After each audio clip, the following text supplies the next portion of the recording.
Hey everybody, and welcome to the Age Group Triathlon podcast. My name is Simon Oley, I'm a professional triathlon coach, and in this week's episode, I'm going to be looking at artificial intelligence, AI, in triathlon, and where we can use it, where it can really help us, in areas where we're probably going to want to look for other solutions. Because we're in an age now where we can't ignore the advances of AI and the technology and the benefits that it brings. It's not something that's just going to sort of blow over and disappear. It is something that's here to stay. And at the end of the day, it's a tool. It's not something that's super magical. I think we have moved past the point where around sort of 2023, when ChatGPT was just getting under steam, underway, that people were kind of, well, we asked AI what it thought of this, and this must obviously be the right answer. Because the term artificial intelligence is a bit misleading because it's not intelligent at all. It's machine learning. So it is looking to find all the information that it can on a topic from the internet and then provides you with its rundown, or it completes the task that it's asked you to do.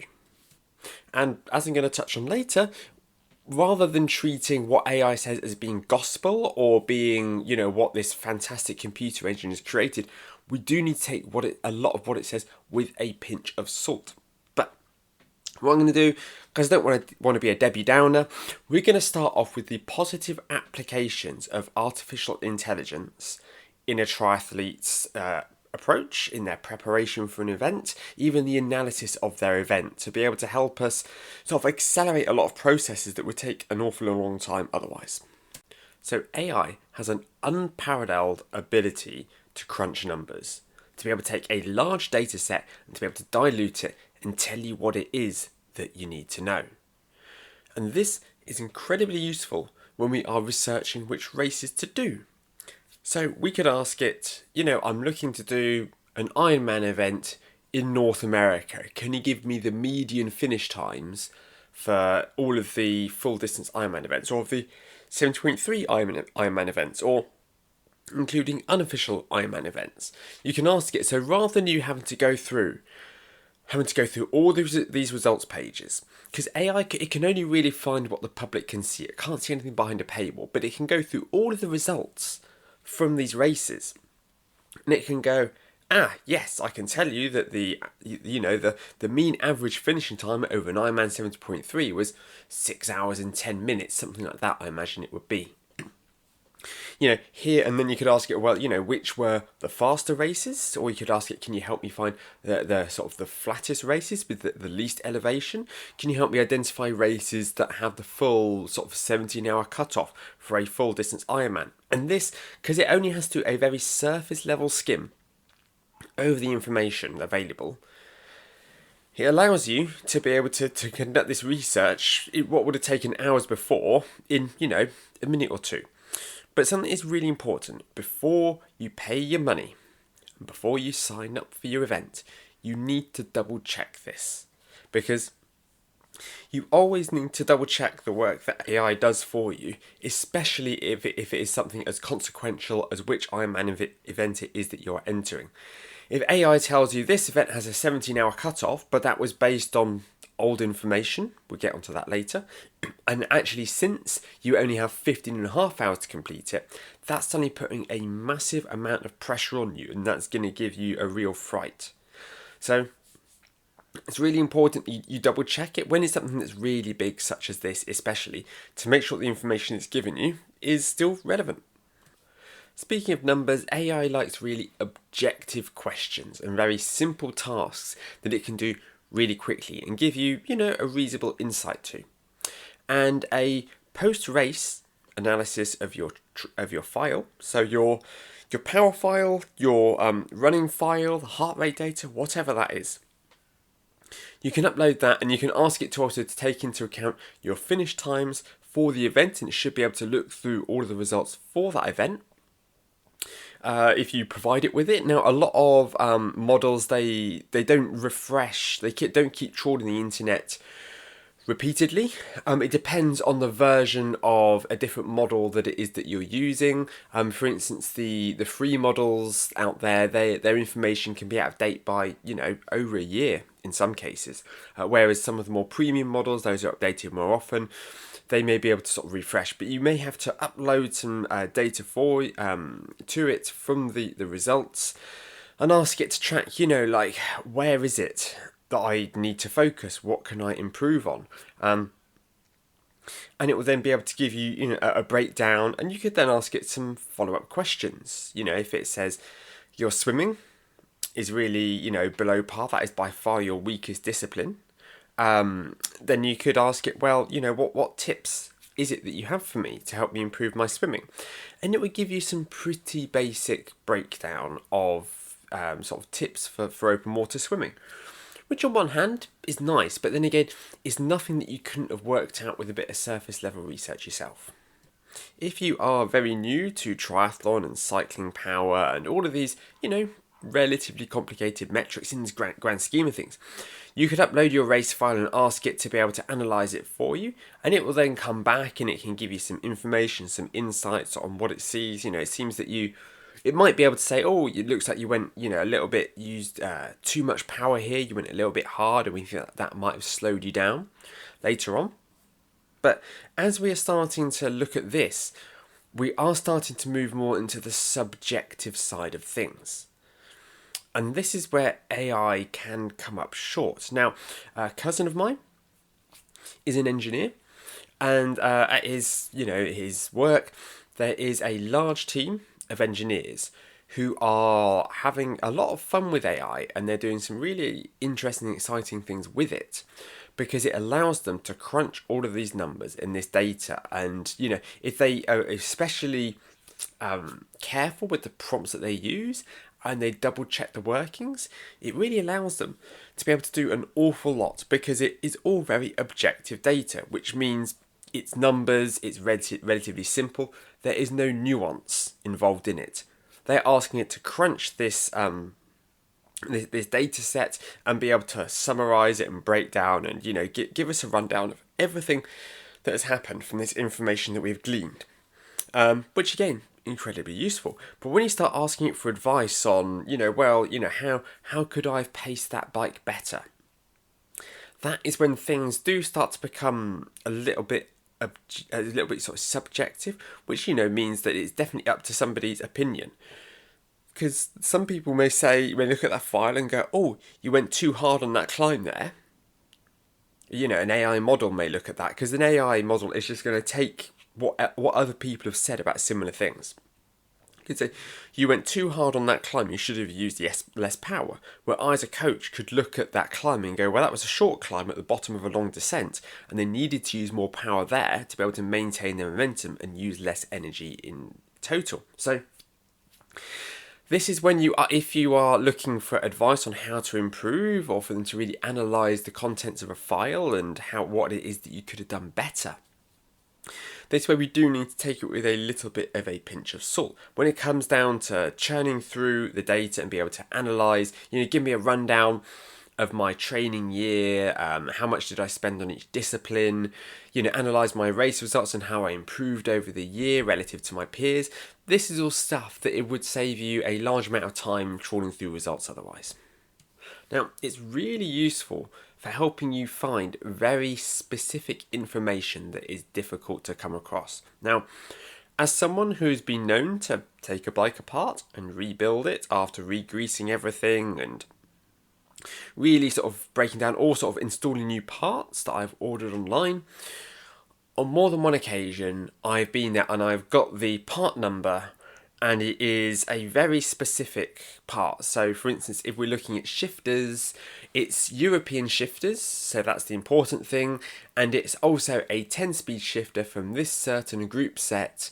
And the fact is that Shimano manufactures so many shifters that if you look for the manuals of how to install these on the website, it is like pulling teeth trying to find the right user manual.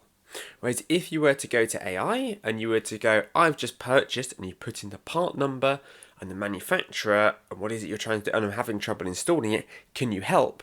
It will then be able to dive in, it will be able to go through this in a much more user-friendly way and go, here we go, here's the information that you need to know.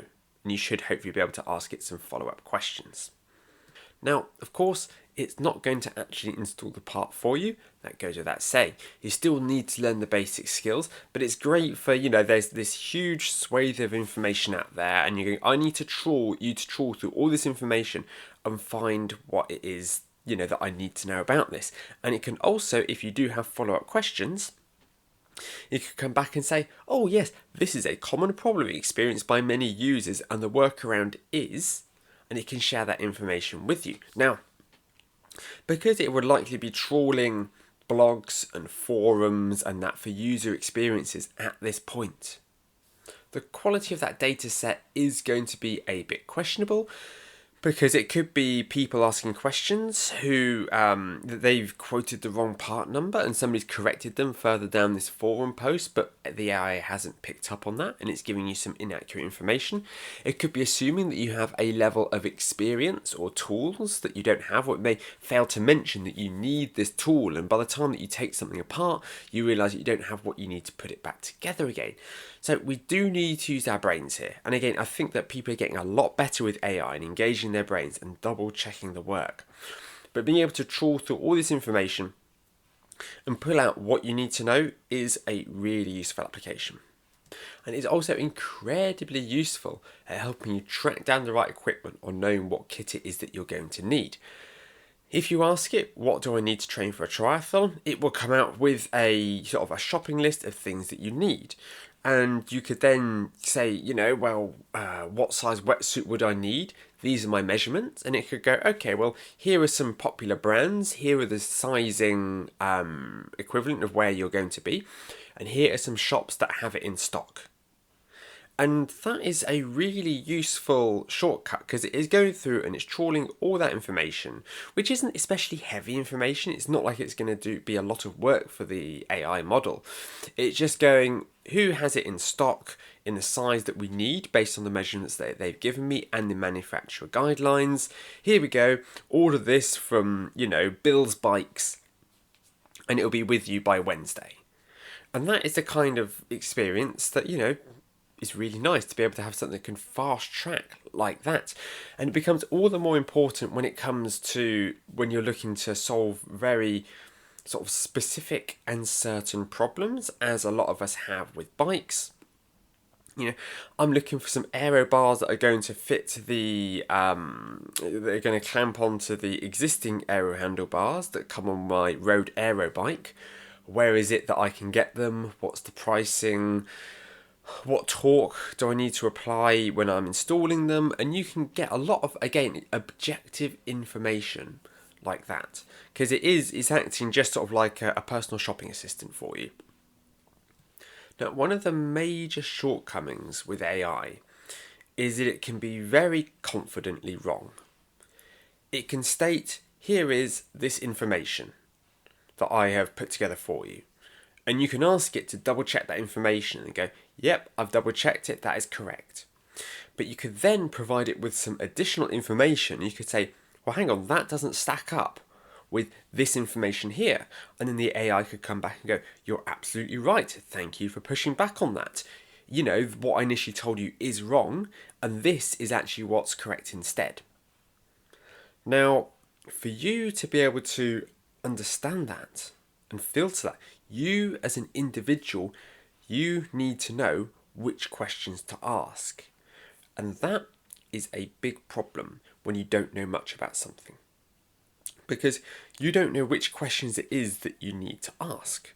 And because it can be so confidently wrong and it can give you absolute nonsense and swear blind it's true, this is something that we really need to be careful of and we really need to be mindful of. In some applications, it doesn't make a massive difference.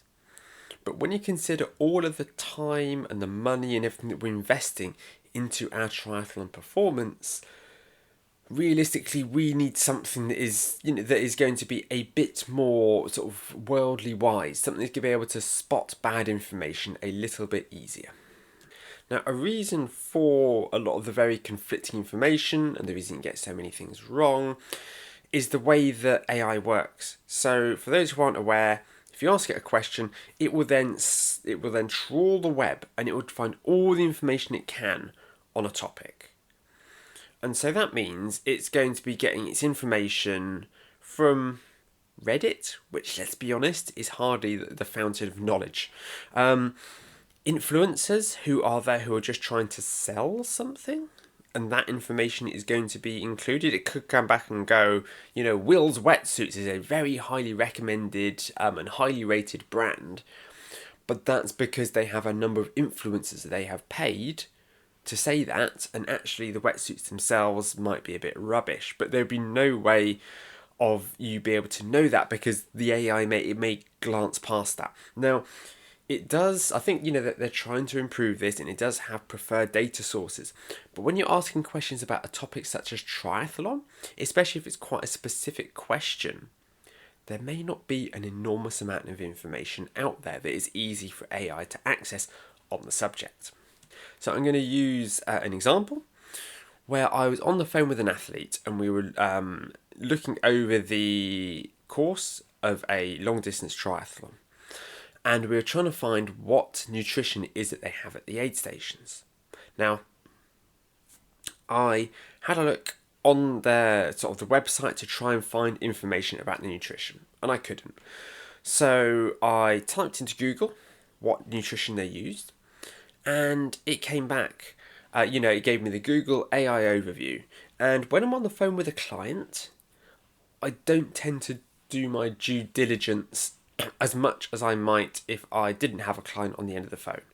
I'm not necessarily going to spend 2 minutes scrolling through and verifying everything and trying to find out what the most likely situation is. That client kind of wants an answer. And so I read, they have a mixture of different flavoured gels available at the aid stations from this manufacturer. And as I said that, I thought, let me just double check where they get that information from. And so on the Google AI overview, you could see where it got that information from. And I clicked it, take me to the source of this information. And it was a Facebook post from the race organiser from 2012. And they have since changed nutrition manufacturers. But here I was, willing to give an athlete confident information based on what AI had told me. And if I hadn't have caught that, and I hadn't have checked, hang on, where is it actually getting that information from? Then he would have been potentially in very deep trouble because he'd been practicing with the wrong nutrition. Perhaps he could have been expecting a variety of flavours and only ended up with orange. Stranger things have happened. And it could have made me look like a real fool. And it could have also really sabotaged their preparation because if their race day nutrition is off, everything else is going to fall apart. And this is an example of how, if you just take the information that it tells you without a critical analysis of it and asking questions yourself, how it can really land you in hot water. And AI also has a tendency to be very sycophantic. So that is, it would tell you what it is that you want to hear.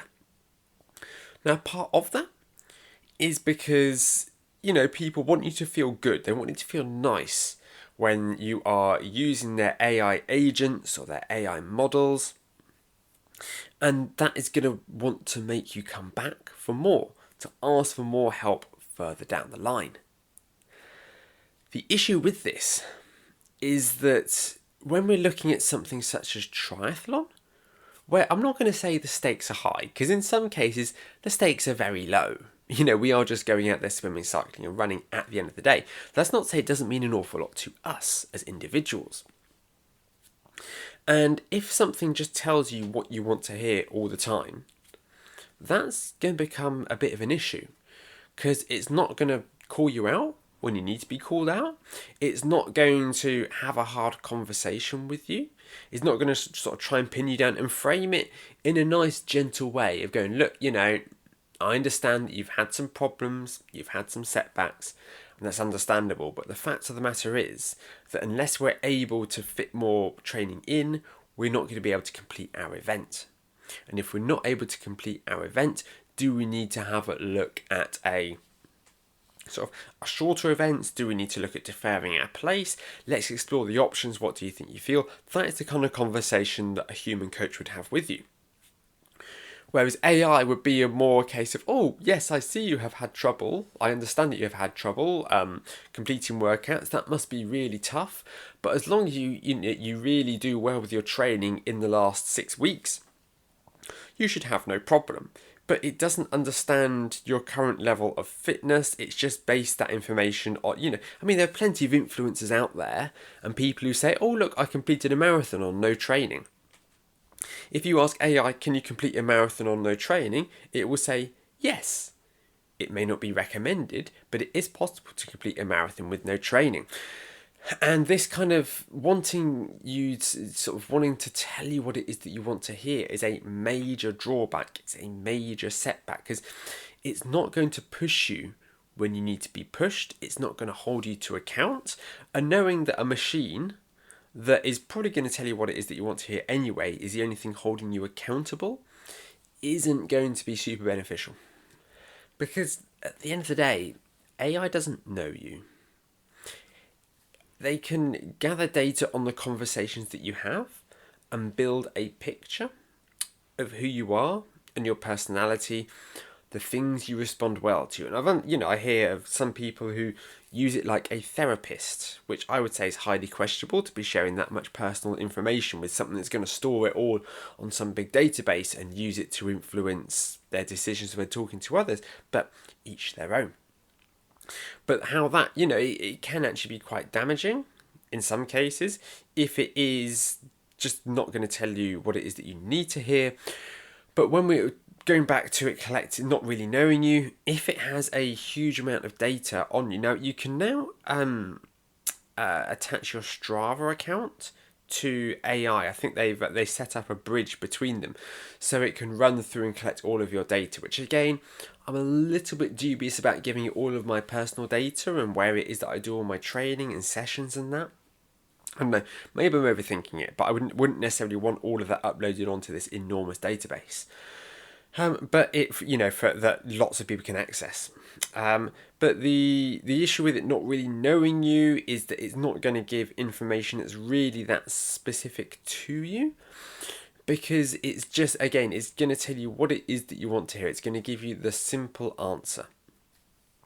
And that is okay if you are, just getting started in the sport and trying to find your way around it. But if you're taking on something such as a half Ironman or an Ironman, or you're trying to set a personal best or something like that, the amount of metrics and things that it needs to understand about you, your performance, you as an individual, all of these other areas is immense, and it just has no way of really understanding that like a human could. And another major issue is that AI's never completed a triathlon. Sounds simple, sounds ridiculous in some ways, but suffering through a triathlon, pushing your limits, it's a very human experience. And it's something that you really need to experience for yourself. Now, when I chat to athletes who are taking on Ironman, I say to them, we can swim, we should be swimming 3,800 metres or more in training to be able to, get ready for the Ironman swim. And, we may do a ride that's going to be 180 kilometres or more in training. It depends how much time we have to train for the event. But when you get off of that bike on race day, after having done the swim and the bike back to back, you're into no man's land. There is nothing that I can do to help prepare you for the unique level of suffering that comes with an Ironman marathon. You just need to experience it for yourself, and there's nothing in training we can do to replicate that. It would be highly irresponsible for me as a coach to do that. Now, with the 70.3, it's a bit easier because it's a much shorter distance. I will do race simulations with most of my athletes. But when we're looking at the full distance, there is nothing that I can do that can help you understand that. You just need to experience it for yourself. And the same is true with any distance when we're talking to a machine, because it's going to be finding information from people on the internet, and it could say, that the sprint distance, it's a very easy, accessible, high intensity introduction to the sport, because it is basing that off of all of these really fit people and what they're saying about the distance. When the fact of the matter is that for somebody starting out, it could be by far the hardest thing they've ever done. And it could take them over 2 hours. But they could still be absolutely pleased as punch, and rightly so, when they finish their event. And having those lived experiences, being able to share how things feel. Now, going back to a conversation I had with a client a few days ago, we were talking about the Ironman marathon and how it feels to be ticking those laps off. And he said to me, how did that feel when you started your third and your fourth lap? And so I then, went off on a bit of a tangent. I spent about 3 minutes taking him through a blow by blow of the different feelings, the different emotions, everything that went through my head and how my body felt during those last 2 laps of the Ironman marathon. And that, again, is the kind of insights that you're just not going to be able to get from artificial intelligence. Now, I'm going to go out on a limb here, and I'm going to say I can't recommend using AI to write a training plan for you. And there are a few reasons for this. Now, in a way, I've tried it before as an athlete and as a coach. In a way, it would be very nice if AI could write a training plan for me that was bulletproof, that I could give to athletes and I can focus on calls with them. I tried it and it was crap. It really was.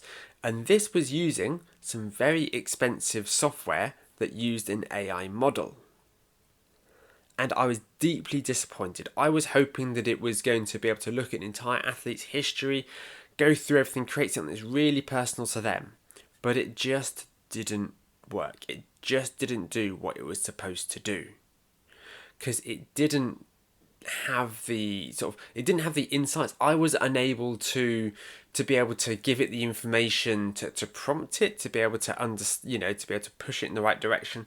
This is what we need. I could go in there and I could make edits to the plan myself, but then the AI would come along and it could then twice a day it did a sweep and it would rewrite things that it felt needed rewriting. And that is just because it has this very binary machine brain and it goes, that's wrong, you need to do this instead. And I know this is an N of 1 of that particular piece of software. I get that. They could have improved it in the last year. It's about 18 months now. There's obviously other bits of software out there. But when you consider how important a training plan is to your success, and when you consider the cost of a training plan relative to all of the other money that you're investing in the sport, between your bike, your entry fees, your travel, your hotel, if you're taking your family out there, you may spend more on the pre-race meal where you take your wife, your husband, your kids, whoever it is out. You may spend more on that meal than you would on a training plan. But yet, some people, they just go, oh, yeah, no, I can't justify. I get one off of AI because that's free. And it must be great because it is made with artificial intelligence. Now, the perceived benefit of AI is that it is tailored to you and it can be adjusted as time goes by. So if you miss sessions, then if you're using some software, sort of paying for some software that's going to write your plan, then the AI can adjust that and base it around that missed session. If you are using something more basic, such as just sort of ChatGPT to write your training plan, then you are going to need to feed it all of this information on a drip by drip basis, which is going to be quite frustrating, quite slow work, but it can be done. However, if you look at the money that you save from buying a training plan, and you look at the money that you would spend on either some AI like specific AI triathlon software, there are a huge amount of triathlon training apps being flooded. The market is being utterly flooded with triathlon training apps that nobody really asked for at the moment. I keep getting emails from these startups. Oh, can you recommend this to this to your audience? Okay, well, No. For a number of reasons. Primarily because I don't do sponsorships on here. I want you to know that the information that I give you is unbiased and that it's not coming with any kind of strings attached. But also because I know that the way that these apps work, they're not nearly as smart as they think they are, and you have a lot of problem with people following these plans that will either A, completely burn out. I've had lots of people who've come to me from a very popular AI training sort of website, really, rather than just an app, who have found themselves burnt out and overtrained. I've also had athletes who've come to me who they missed the bike cutoff at their last event after using ChatGPT as their coach. And the actual success of using these training plans is going to be very difficult because some training AI training software, it has quite a high intensity approach, which is going to really work for some people, but it's going to really burn out others. And it doesn't take into account your personal profile and how it is that you need to improve as an athlete, because there is so much beyond simply the workouts that we're doing and the power numbers and that we need to take into consideration when we're planning our training, because AI has a very limited scope, and it will already have, before you ask a single question or answer a single question, it will already know how it wants to get you there. It will already have in its head, this is how I'm going to help him prepare for this event. And it doesn't go in with an open mind. It goes in with an idea of these are the sessions that they need to do to complete the event, without really having a chat and understanding what it is that you respond well to, what it is that you enjoy, your previous training history, what's worked well for you previously. And you find yourself really wrestling with this software to really sort of try to give it something that's going to be sort of useful and relevant to you. Now, you may still be sold on this and go, you know what, I want to use AI to create my training plan, whether it's because, I like working with it, I know how to use it, whatever the reason is, you may still be, this is absolutely what I need to do. Be aware that it can end up costing more than buying a training plan off the shelf. In some cases, significantly more. So, different bits of software out there that you can pay money for. Up to, close to £100 or $100 a month in some cases. But if you are going to go, well, I'm just going to use ChatGPT or I'm just going to use Claude to write my plan, keep in consideration that for it to write you a basic triathlon training plan, I've had people send these over to me and they're incredibly basic, the plans that it writes. And, I'm all for keeping things simple, but it does come a tipping point. That for you to then feed back to it and go, that's a little bit much for me at the moment, that's too easy, ask questions, all of this, by the time that you are giving enough sort of prompts and spending enough tokens on it, you're either going to exceed the limit of your free account really very quickly, or you're going to need to pay for a premium subscription. And that is almost guaranteed to be more expensive than just buying a training plan off the shelf.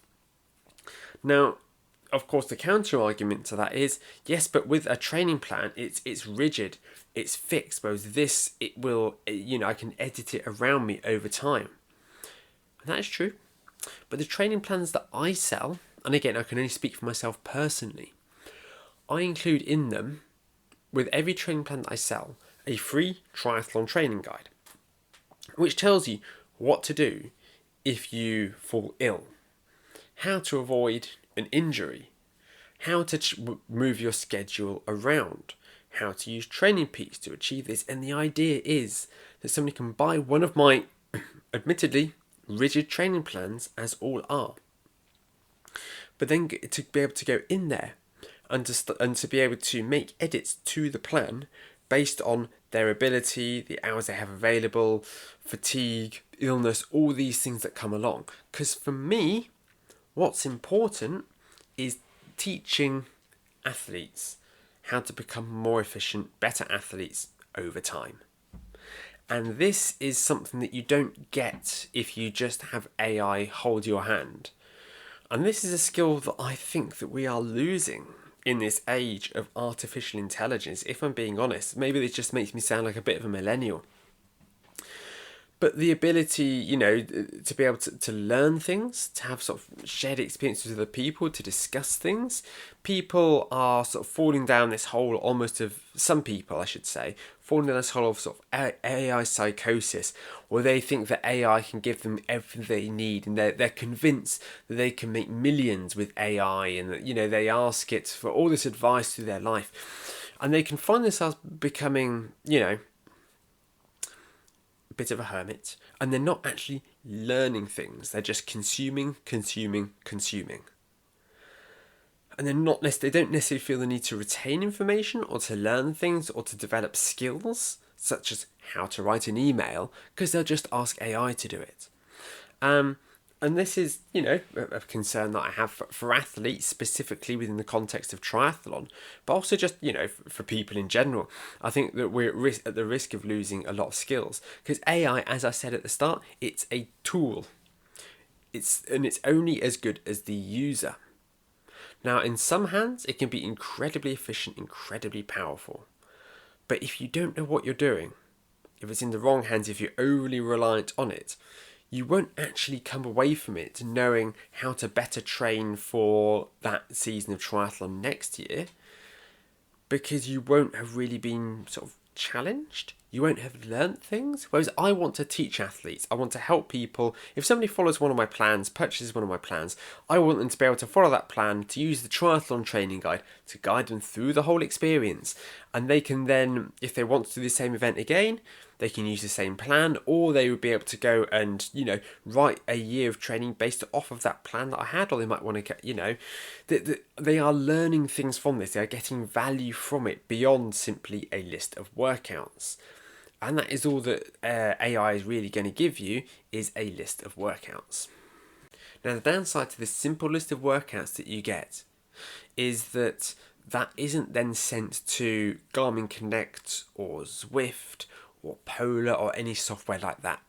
When people buy a training plan such as mine from Training Peaks, then those workouts are synced to your device, and they then will appear on your device when you start the workout. So you get into the pool, you go to start a swim, and it goes, here is today's swim workout for you to follow, the one that Coach Simon wrote for you.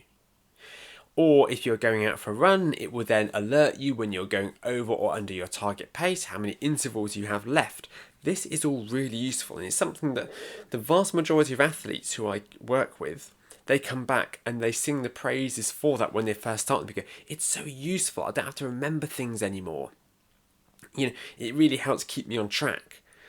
But if you're just getting a list of workouts from ChatGPT or Claude, and you're then going, okay, well, what I need to do, if I want to be able to follow these workouts, and it will be something as simple as 5 minutes in zone 1, then 3 minutes in zone 3, followed by 2 minutes in zone 3, and we're going to repeat that with some recovery 8 times or whatever it is. You then have to work out, well, what are my zones? What are the paces or the heart rate targets I need to have?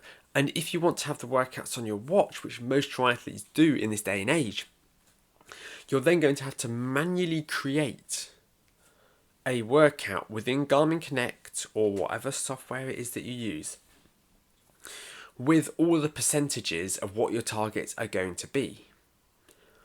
Now, if you look at the workouts that are in sort of my plans, if someone is following one of my plans, and it's a big chunky sort of 50-week training plan to get them training for their first Ironman, okay, there are probably going to be 400 workouts or more in there, between strength sessions, brick runs, rides, everything included, okay? Some double sessions, race simulations, all those towards the end, we do start stacking those workouts. For you to sit down and manually recreate 400 workouts in Garmin Connect so you can follow it on your watch honestly sounds like an enormous waste of time to me. And we talk about AI being really efficient, but we have to acknowledge that there is a time when we are using it because it gives the impression of being more efficient. When the reality is, it's actually biting us in the arse, and when it's actually slowing us down, it's less efficient. So we're getting these really basic workouts that aren't really super tailored, as well as tailored to us as we've been led to believe. We have to manually create them in there, and that is going to take up dozens of hours of your time to create all of those. And when you consider, well, you could have just got a training plan instead, could have cost you sort of £80 or something. You wouldn't have to worry about that, and it comes with all these additional materials. It feels like a bit of a no-brainer to me. I mean, I know, obviously, I'm a coach, I'm selling training plans, and I'm, selling coaching as well. But when you consider, the amount that people invest in these, if you pay all of this money to spend all this time training, entering an event, you get the bike, you could spend thousands upon thousands to get to your start line of your big 70.3 or your big Ironman. And for the training then to let you down into, like this client that clients I've worked with who they missed the bike cutoff because they used ChatGPT for their training. It's going to cost you a lot of time and a lot of money in the long run. Now, I'm sure at least a few of you will be sat there screaming, yeah, but Simon, I've used it and it's really good. I've been using AI for ages. Cool, that's fine. I'm definitely not telling you never to do it, just to be aware of the limitations and the shortcomings of it. And a number of athletes who have come to me as they've moved away from AI, they've really been able to see the benefit of working with a human, asking the questions. Because when you are working with AI, you need to give it feedback, you need to give it more data to be able to narrow things down. But you don't know what you don't know. This is just part of the human condition. Whereas I, as a coach, I will know the questions that I need to ask people to ascertain, do we need to back off? Do I need to push them harder? How is the right way that I can word this question to get the information that I would like out of them? This is it's a real soft skill, and this is what coaching is really about. And honestly, the training plans that I offer, the training plans that I write to my coached athletes, are probably the least valuable part of the coaching. Now, I know some people think, oh, well, why would I go to a coach for a plan when I could write one myself? Well, yeah, I guess, you could write one yourself, you could use AI, and you could get yourself, a perfectly reasonable plan, but it's how you steer somebody through that plan. It's how you know when to adjust it, when to back off, when to push them harder, when to motivate them, when to tell them what it is, that they don't want to hear. And to really be able to get the most out of it and them as an individual. And it is, I have athletes who I've coached, and they've finished the coaching relationship with me, and they have then purchased sort of a training plan off Training Peaks and continued otherwise taking the knowledge that they have from me. But I've never had an athlete leave me and go, oh, I'm going to use AI instead. Now, a few of you will be aware of Lionel Sanders, who is a very interesting character. I do like Lionel. He's a very sort of no-nonsense professional triathlete. And over the winter, he decided that he was going to use ChatGPT for his training. And he said in this video, look, AI isn't going to be replacing coaches anytime soon. But that he was using it and it is giving him these workouts for him to follow. And being a professional triathlete, and I think he invested quite a bit of time and energy in, and spent a lot of tokens on getting this plan set up for him with some help. And he, he said, oh, I've got this workout to do, we're doing this, and sort of talking people through the process.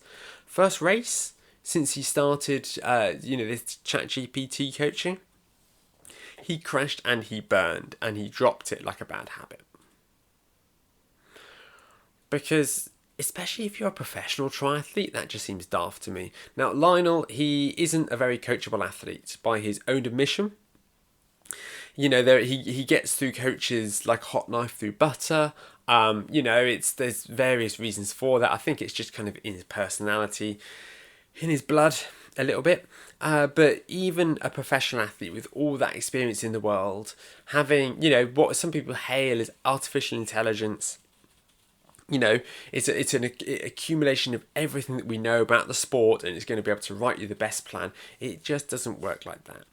Now, we're not robots, as I've already touched on, and when you look at sports science, it is a bit of a mess.